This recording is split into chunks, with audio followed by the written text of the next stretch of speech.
Hi, my name is Heather. I'm going to be the nurse taking care of your baby today. I'm going to perform hand hygiene, making sure my hands are clean, and check the baby's wristband, making sure I have the correct baby. First, I'm going to listen to my baby's breath sounds bilaterally. I'm going to listen to heart sounds and as well as abdomen sounds.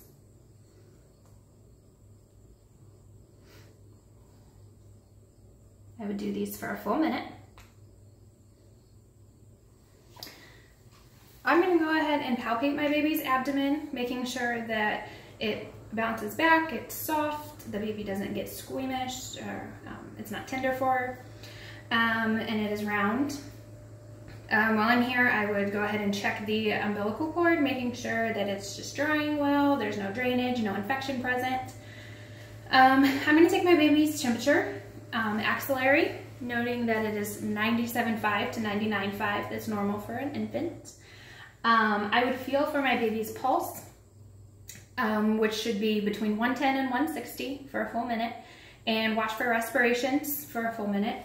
That should be between 30 and 60.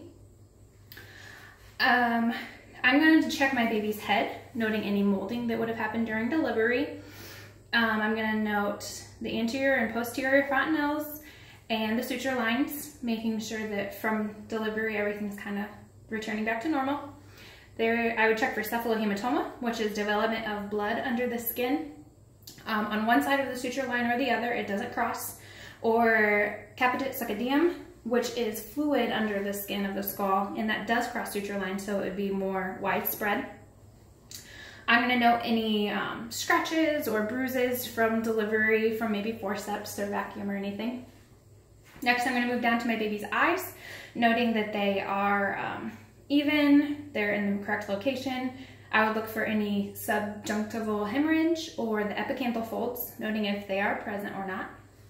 And I would just look at the ears, making sure they are symmetrical with the eyes, and that there is good ear recoil by just gently pulling down on the top of the ear and letting it bounce back up.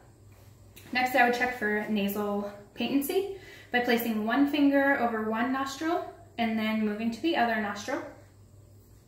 I would then put on my gloves and check the baby's palate and the roof of the mouth, making sure that it's closed. By placing my finger gently in the baby's mouth, I can also test for the sucking reflex, making sure that's present. I'm going to move down to my baby's neck, feeling for any masses, as well as kind of just gently turning the baby's head and checking for range of motion. I would feel clavicles, ensuring that they are intact. After that, I'm going to note my baby's skin color, making sure my baby is pink, there's no acrocyanosis in the hands or feet, no port of wine stains on the face. I would just gently turn the baby over, assessing for Mongolian spots or maybe excessive bruising from delivery, any stork bites, any kind of birthmarks like that. I would assess for my baby's skin turgor, and that can be done by just like slightly gently pinching a little bit the baby's leg or pulling the skin up.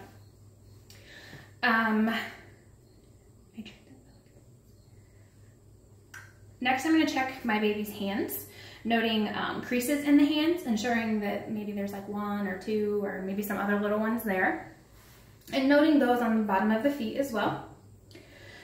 I would then check for my baby's arm recoil, slightly bending the arm and then letting it go, seeing if the baby maybe pulls that arm back in or keeps them stretched out.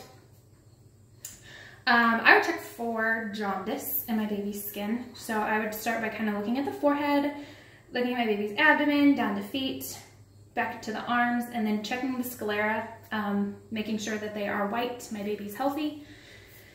I'm also going to assess for respiratory distress. My baby could either have nasal flaring, grunting, flailing of the arms, seesaw abdomen, or just really rapid respirations, or maybe no respirations at all, which would be even worse. Noting that my baby is breathing well. I would check if it's a girl, I'd check my baby's labia, making sure that it is pink and non-edematous, and there's not a lot of drainage coming out.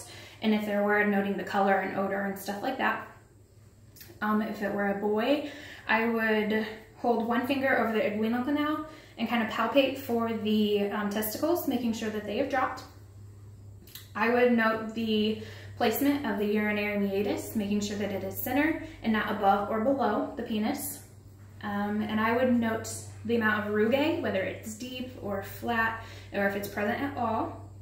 And I would also note the foreskin, whether my baby has already been circumcised, not circumcised, if it's present. And I have checked my baby out. Everything looks great. So thank you and have a good day.